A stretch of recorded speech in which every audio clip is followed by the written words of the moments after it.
కొద్ది మాటలు మనము ఆఖరిగా చూద్దాం. ప్రకటన గ్రంథంలో మరి 5వ దూత తన మరి పాత్రను అక్కడ 5వ దూత 9వ అధ్యాయం చేద్దాం. ప్రకటన గ్రంథం కొద్ది మాటలే, తర్వాత మనం దేవుని నామంలో ప్రార్థన చేసుకుందాం. 5వ దూత బోరబూదినప్పుడు అది బాగా హోందాగా ఆ మాటలు చదువుదాం. 10వ వచనం వరకు 11వ వచనం వరకు చూద్దాం ప్రియులారా. 5వ దూత బూర ఊదినప్పుడు ఆకాశము నుండి భూమి మీద రాలిన యొక్క నక్షత్రమును చూసి తిని అగాధము యొక్క తాళపు చెవి అతనికి ఇయ్యబడెను. అతడు అగాధము తెరువగా పెద్ద కొలిమిలో నుండి లేచు పొగ వంటి పొగ ఆ అగాధములో నుండి లేచెను. ఆ అగాధములోని పొగ చేత సూర్యుని వాయుమండలమున చీకటి కమ్మెను. ఆ పొగలో నుండి మిడతలు భూమి మీదకి వచ్చెను. భూమిలో ఉండు తేళ్లకు బలమున్నట్లు వాటికి బలము ఇయ్యబడెను. మరియు నొసళ్ళయందు దేవుని ముద్రలేని మనుషులకే తప్ప భూమిపైనున్న గడ్డికైనను ఏ మొక్కలకైనను మరి ఏ వృక్షమునకైనను హాని కలుగజేయకూడదని వాటికి ఆజ్ఞ ఇయ్యబడెను. మరియు వాటిని చంపుటకు అధికారం ఇయ్యబడలేదు, కానీ 5 నెలల వరకు బాధించుటకు వాటికి అధికారం ఇయ్యబడెను. వాటి వలన కలుగు బాధ తేలు మనుషుని కుట్టినప్పుడు బాధ వలె ఉండును. ఆ దినములలో మనుషులు మరణమును వెతుకుదురు గాని అది వారికి దొరకదు. చావలని ఆశపడుదురు గాని మరణము వారి యొద్ద నుండి పారిపోవును. ఆ మిడతల రూపములు యుద్ధమునకు సిద్ధపరచబడిన గుర్రములు పోలి ఉన్నవి. బంగారములే మరియు కిరీటముల వంటివి వాటి తలల మీద ఉండెను. వాటి ముఖములు మనుష్య ముఖముల వంటివి. స్త్రీల తల వెంట్రుకల వంటి వెంట్రుకలు వాటికి ఉండెను. వాటి పండ్లు సింహపు కోరల వలె ఉండెను. ఇనుప మైమర్పుల వంటి మైమర్పులు వాటికి ఉండెను. వాటి రెక్కలు ధ్వని యుద్ధమునకు పరిగెత్తునట్టు విస్తారమైన గుర్రపు రథముల ధ్వని వలె ఉండెను. తేళ్ల తోకల వంటి తోకలను కొండలను వాటికి ఉండెను. 5 నెలల వరకు వాటి తోకల చేత మనుషులకు హాని చేయుటకు వానికి అధికారం ఉండెను. పాతాళపు దూత వాటిపైన రాజుగా ఉన్నాడు. హెబ్రీ భాషలో వానికి అబద్ధం అని పేరు, గ్రీసు దేశపు భాషలో వానికి అపోల్లో అయ్యను. ఈ మాటలు దేవుడు దీవించునుగాక. ఈ మాటలు మనం చూద్దాం. ప్రేమ కలిగిన మా తండ్రి, దయగలిగిన మా రక్షక, మీకు వందనాలు చెల్లిస్తా ఉన్నాం. కొద్ది మాటలను మీరు ఆశీర్వదించండి. మాటలు మా వెనుకిటిలో మరి మాకు అర్థమయ్యేలాగున మరి కృప చూపించి మహిమ పొందవలసిందిగా మా ప్రియ యేసుక్రీస్తు పరిశుద్ధ నామంలో ప్రేమతో వేడుకొని ప్రార్థన చేస్తున్నాము తండ్రి, ఆమేన్. ఆ దినాల్లో మరి ఇంకొక విపత్తు, భయంకరమైన విపత్తు ప్రియులారా. ఇవి చాలా భయంకరమైన సమస్య. ఇక్కడ చూడండి, మీరు మనకి అర్థమవుతూ ఉంటుంది. ఎవరైతే మరి ప్రభువుని ఇప్పుడు ఆయన వస్తున్నాడని మరి ఎవరైతే నిర్లక్ష్యం చేస్తారో వారు కూడా ఈ సమస్యలో ఉంటారు ప్రియులారా. రకరకాల వ్యాధులు ఇందాక మనం చూసాం. మరి అనేక రకాల వ్యాధులు, వేదనల నుంచి మరి అక్కడికి మనం వెళ్ళాలని అక్కడ ఆ మాట మనం చూసాం. మన 16వ అధ్యాయం చూసాం. అయితే దానికి సంబంధించి అనేక రకాలు, అంటే బాధకరమైన చెడ్డపుండ్లు, ఇవి అన్ని అనేక రకాల వ్యాధులు అక్కడ మనం చూసాం ఆ మాట. అందుకని ఇక్కడ ఏముందంటే 3వ వచనం చూసినప్పుడు ఆ పొగలో నుండి మిడతలు భూమి మీదకి వచ్చెను. భూమిలో ఉండు తేళ్లకు బలమున్నట్టు వాటికి బలము ఇయ్యబడెను. మరియు నొసళ్ళయందు దేవుని ముద్ర లేని మనుష్యులకే తప్ప భూమిపైనున్న గడ్డికైనను ఏ మొక్కలకైనను మరి ఏ వృక్షమునికైనను హాని చేయకూడదని వాటికి ఆజ్ఞ ఇవ్వబడెను. మరియు వారిని చంపుటకు అధికారం ఇవ్వబడలేదు, కానీ 5 నెలల వరకు బాధించుటకు వాటికి అధికారం ఇవ్వబడెను. వాటి వలన కలుగు బాధ తేలు మనుషుని కుట్టినప్పుడు బాధ వలె ఉండును. ఆ దినములలో మనుషులు మరణమును వెతుకుదురు గాని అది వారికి దొరకదు. చావలని ఆశపడుదురు గాని మరణం వారి ఎదురు నుండి పారిపోవును. 7వ వచనం మనం చూసినప్పుడు ఆ మిడతల రూపములు యుద్ధమునకు సిద్ధపరచబడిన గుర్రములను పోలి ఉన్నవి. అవి మిడతలే ప్రియులారా. గుర్రం అంటే అంత పెద్దగా ఉంటుంది.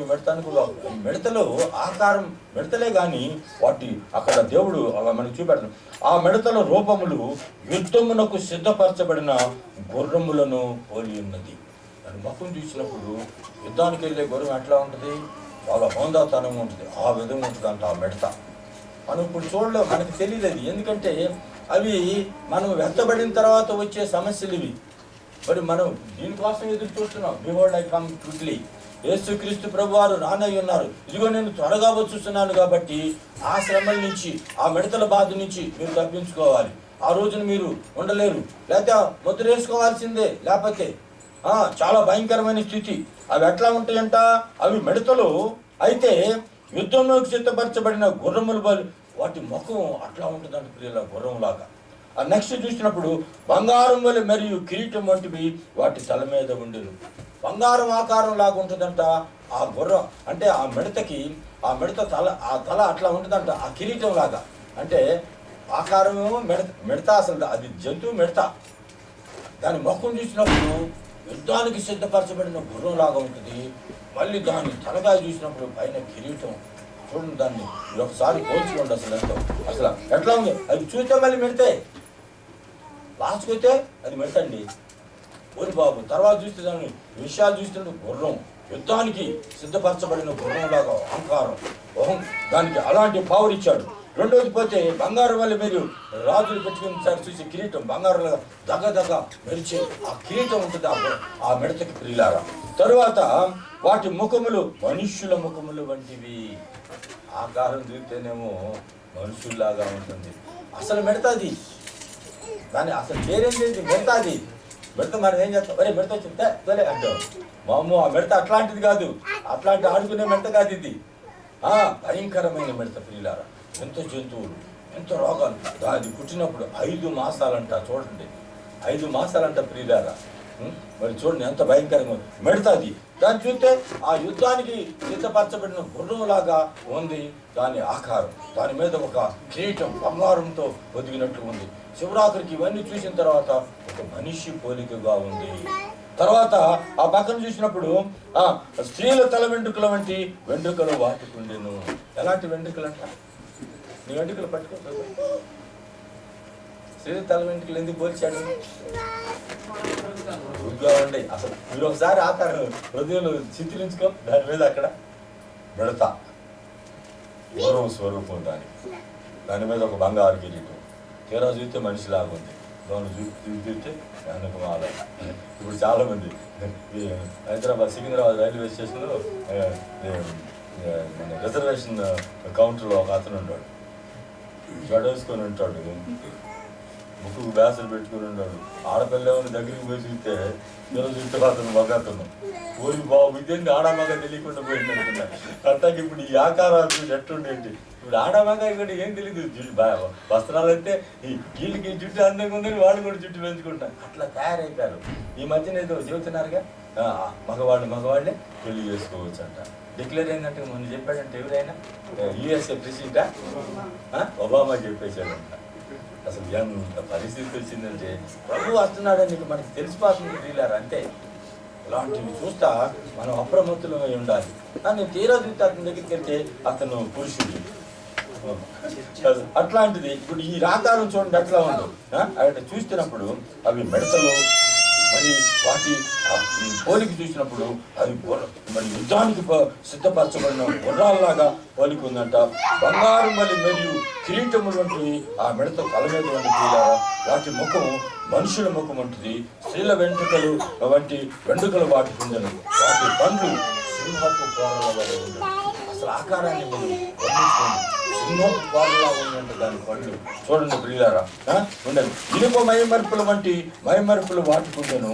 వాటి రెక్కల ధ్వని యుద్ధమునకు పరిగెత్తునట్టు విస్తారమైన గుర్రపు రథముల ధ్వని వలె ఉండను. అసలు ఆకారం చూస్తూ ఉంటే మరి ఎంతో భయంకరంగా మనకి కనపడతా ఉంది. తేళ్ల తోకల వంటి తోకలను కొండ్లను వాటికి ఉండను. 5 నెలల వరకు వాటి తోకల చేత మనుషులకు హాని చేయుటకు వాటికి అధికారం ఉండెను. ఇలాంటి మరి వింత వింత జంతువులు ఆ దినాలు మోసే టైంలో ఏ విధంగా అయితే ఈజిప్ట్లో ఆయన మరి ఆ విధంగా అన్నింటినీ కూడా ప్రభు వాటికి చూపెట్టాడు. అవన్నీ కూడా తిరిగి మరలా మరి లాస్ట్ టైంలో అంటే మన టైంలో మనుష్య కుమార్ టైంలో అవన్నీ మళ్ళీ తిరిగి వస్తా ఉన్నాయి. ఆయన చెప్పింది అక్షరాల ఎక్కడ కూడా పొరులు పోవటానికి వీల్లేదు. మరి అలాంటివన్నీ కూడా వస్తుంది. ఆ రోజున ఆ ప్రజలు ఎట్లాగో మరి వారి హృదయాన్ని మరి వాళ్ళ హృదయాన్ని అంటే ఇది పెట్టి ఇచ్చేసుకున్నారంట. ఏంటంటే కఠినపరుచుకున్నారంట ప్రియులారా. అట్లాగే మనం కూడా కఠినపరచుకోకుండా ఇవన్నీ జరగబోటానికి సమయం ఆసన్నమైంది. అయితే ప్రభు మనల్ని ప్రేమిస్తున్నారు కాబట్టి నేను త్వరగా వస్తున్నాను, మీరు వీటన్నిటి నుంచి నా బిడ్డలు అంటే ఆయన మనల్ని ప్రేమిస్తున్నాడు. మనం కూడా మన భార్యను కన్నా మనం నిజంగా ప్రేమించినట్లయితే ఒక కష్టం వస్తుందని ఒకవేళ ఏదైనా తెలిస్తే ఆమెను అక్కడ విడిచిపెట్టి మనం వెళ్ళడం ఆఖరి నెత్తురు గుట్టి వరకు పోరాడి ఆమెను మనతో తీసుకువెళ్ళటానికి మాత్రమే మనం చూస్తాం పిల్లారా. అయితే అట్లాగే ప్రభువు కూడా మరి తన భార్యని తన సంఘాన్ని శ్రమల్లో విడిచిపెట్టడు. ఏదో విధంగా మనల్ని తీసుకువెళ్ళాలని ఆయన అనుకుంటాడు. అయితే ఆయన మాట కన్నా మనం వినినట్లయితే, ఆయన మాట సాయంకాల సమయంలో మనం మరి అనేక విషయాలు మనం ధ్యానం చేశాం. ఏవిటిని విసర్జించాలో, వేటిని మనం స్వీకరించాలో, వేటిని అంగీకరించాలో, ఏవి ఉంటే ఏవిటిని ధరించుకోవాలో, వాటన్నిటి ద్వారా మనం ఆయన రాజ్యానికి వెళ్తామని మనం అనేక లేఖన భాగాల్లో మనం చూసాం. మరి ఆ సమస్యలు చూసాం. మరి పోతే ఆ రోగాలు, ఆ సమయంలో జరగబోయే వింతలు అవన్నీ కూడా చూసాం ప్రియులారా. అయితే వాటన్నిటిని చూపించి నువ్వు వాటిల్లో ఉండటానికి వీల్లేదు. ఎందుకంటే నేను నిన్ను ప్రేమించుతున్నాను కనుక విడివకటి ఎడల నేను కృప చూపుతా ఉన్నాను. సంఘంతో ప్రభువైన క్రీస్తు చెప్పే మాట అన్నమాట. నేను నిన్ను ప్రేమించుతున్నాను కనుక విడివకని ఎడల నేను కృప చూపుతా ఉన్నాను. ఆ సమస్యలు నువ్వు ఉండటానికి, ఎందుకంటే ఆయన మనల్ని ప్రేమిస్తున్నాడు. ఆయన స్వభావం ప్రేమ స్వరూపి కాబట్టి, ఆయన స్వభావమే ప్రేమ కలిగిన స్వభావం కాబట్టి మరి తన భార్య కొరకు ఆయన మరి అంతఃపురం నుంచి దిగి మరి వజాకాశానికి వచ్చి, వజాకాశం నుంచి భూమి మీద ఉన్న తన సంఘాన్ని మరి ఆయన ఆకర్షిస్తాడు అని అక్కడ మనకు పౌలు గారు కూడా రాశారు ప్రియులారా. ఎందుకంటే మరణాన్ని ఆయన మరి మింగివేశాడు కాబట్టి. యెషయా ఎప్పుడో రాశాడు 25వ అధ్యాయంలో, క్రీస్తు పూర్వమే రాశాడు, మరణాన్ని మింగివేస్తాడు అని. పెండ్లి కుమారుడు అంటే వరుడు మన కొరకు వచ్చి ఆయన మరణాన్ని మింగివేసి శ్రమల నుంచి మనల్ని తప్పించి మరి మనల్ని ఆదరించి ఆయన కొరకు సిద్ధపరిచిన ప్రజలతో, జనాంగంతో ఇవన్నీ మనం ఇప్పుడు మరి మనం పడాలి అనుకున్నాం కాబట్టి వీటన్నిటి గురించి మనం చర్చించుకోవటం, ఈ లేఖనాలని మన గమనంలో కూడా తీసుకొచ్చి ప్రభు మనల్ని ఆదరించారు ప్రియులారా. ఇవన్నీ మనం చూస్తా మరి మనం వాటి కొరకు ఎదురు చూడాలి. సమయం అయిపోయిందా? ప్రార్థించాలి అంతేనా? అది కాబట్టి మరి పేతురు రాసిన పత్రిక కూడా మరి ఒకసారి మనం 2 పేతురు 3వ అధ్యాయం ఒకసారి గుర్తు చేసి చదువుకుంటే అసలు అక్కడ ఉందని మీకు అర్థమైతే తర్వాత మీరు దాని గురించి మరి ఒక ప్రయాసపడతారని నా బాధ. 2 పేతురులో 3వ అధ్యాయం చూడండి, 8 నుంచి మనం కొన్ని వచనాలు మనం చూద్దాం ప్రియులారా. 8వ అధ్యాయం. అమ్మా ప్రియులారా, ఒక సంగతి మర్చిపోకుడి, ఏమనగా ప్రభు దృష్టికి ఒక దినము 1000 సంవత్సరములను 1000 సంవత్సరములు ఒక దినములే ఉన్నవి. కొందరు ఆలస్యమని ఎంచుకున్నట్లు ప్రభు తన వాగ్దానం గురించి ఆలస్యం చేయువాడు కాడు గాని, ఎవడును నశింపవలనని ఇచ్చయింపక అందరూ మారు మనసు పొందవలనని కోరుచు మీ ఎడల దీర్ఘ శాంతము గలవాడై ఉన్నాడు. చూడండి, మీ ఎడల అంటే మన ఎడల ఆయన దీర్ఘ శాంతం గలవాడై ఉన్నాడని ఈ సాయంత్రక సమయంలో 3 గంటల చిల్లర కూడా మరొకసారి ఆయనలో ఉన్న ఆ హృదయ వేదన మనతో చెబుతా ఉన్నారు ప్రియులారా. అయితే మీ ఎడల మన ఎడల ఆయన దీర్ఘ శాంతం గలవాడై ఉన్నాడు. అయితే ప్రభు దినము దొంగ వచ్చినట్లు వచ్చును. ఆ దినమున ఆకాశములు మహాధ్వనితో గతించిపోవును, పంచభూతములు నిక్కటమైన వెండ్రముతో లయమైపోవును, భూమియు దాని మీదనున్న కృత్యములను కాలిపోవును.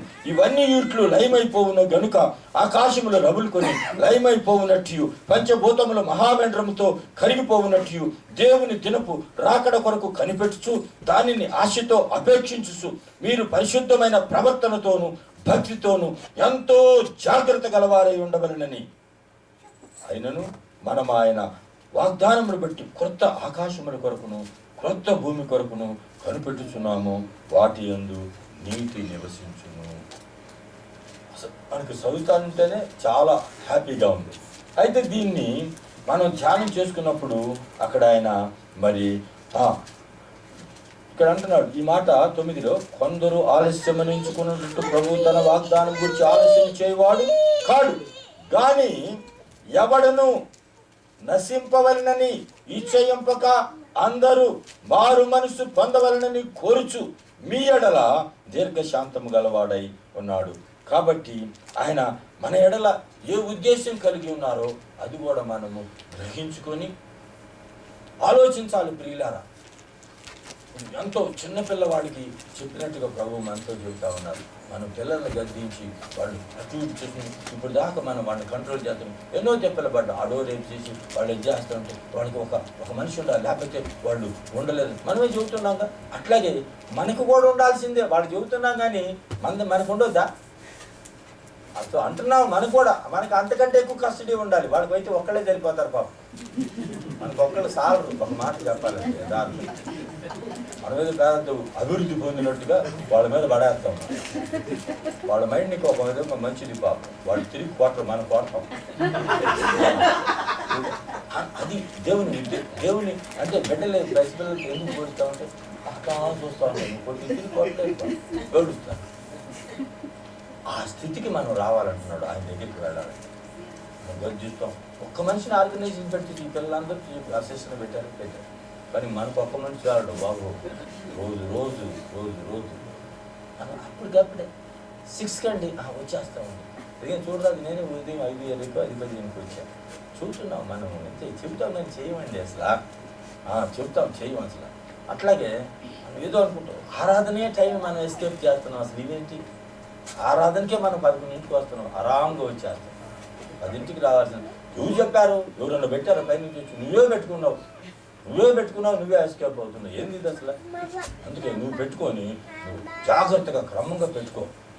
మన గురించి ఆయన ఇక్కడ ఆ మాట చెబుతున్నాడు. ఏమంటున్నాడు? అందరూ మరమర్చిపో మీ ఎడల దీర్ఘశాంతము గలవాడై ఉన్నాడు.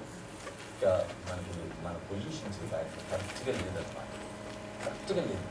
కాబట్టి ఒకవేళ ఉంటే ఈ మాట మనతో ఈరోజు మాట్లాడు. అసలు ఈ మాటే మనకు గుర్తియ్యదు. ఈ పేరు బతికే మన చదివించారు, మనం జ్ఞాపకం చేసుకున్నామంటే మీ ఎడల ఇంకా నేను శాంతి కలవాడు. పిల్లల పట్ల మీరు ఎట్లా ఉంటున్నారు చూసుకున్నప్పుడు మిమ్మల్ని మీరు పరీక్ష చేసుకోండి. అప్పుడు దేవుడు మిమ్మల్ని జీవిస్తాడు అని ఆ మాటలు అక్కడ రాయబడింది. దాన్ని కూడా మనం అర్థం చేసుకొని జాగ్రత్తగా వెతుకుదాం. నేను ఆఖరిగా మరి శిలువ మీద ఒక పాట పాడతాను. దాని ప్రకారం మనం ప్రేర్ చేద్దాం.